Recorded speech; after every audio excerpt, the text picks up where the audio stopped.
Oh. Okay, I'm going to show how to make paddle geocache. This is my mass production line.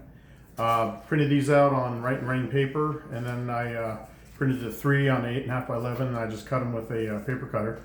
So I've got a stack of these, preform tube, 2 zip ties, zip tie cutter, a couple drills. You'll see what those are for in a minute. So starting out with the tube, put the zip tie on here. Now I like to use this guy because he gets it nice and tight, and it also has a nice cutter. So I get on tension.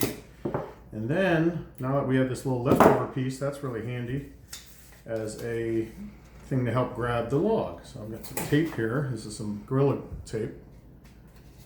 Just put it on here. And then winding these up, when you're doing like 100 of them, it gets old. So I've been experimenting with this, and I think that's kind of, yeah, it kind of works. I still have kinks to work out.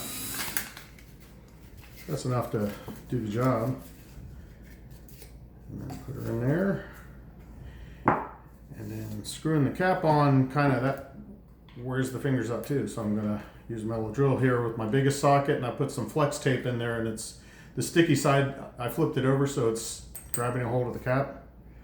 And just put this guy on here straight. And then just for convenience, string one of these in there, and we've got a geocache.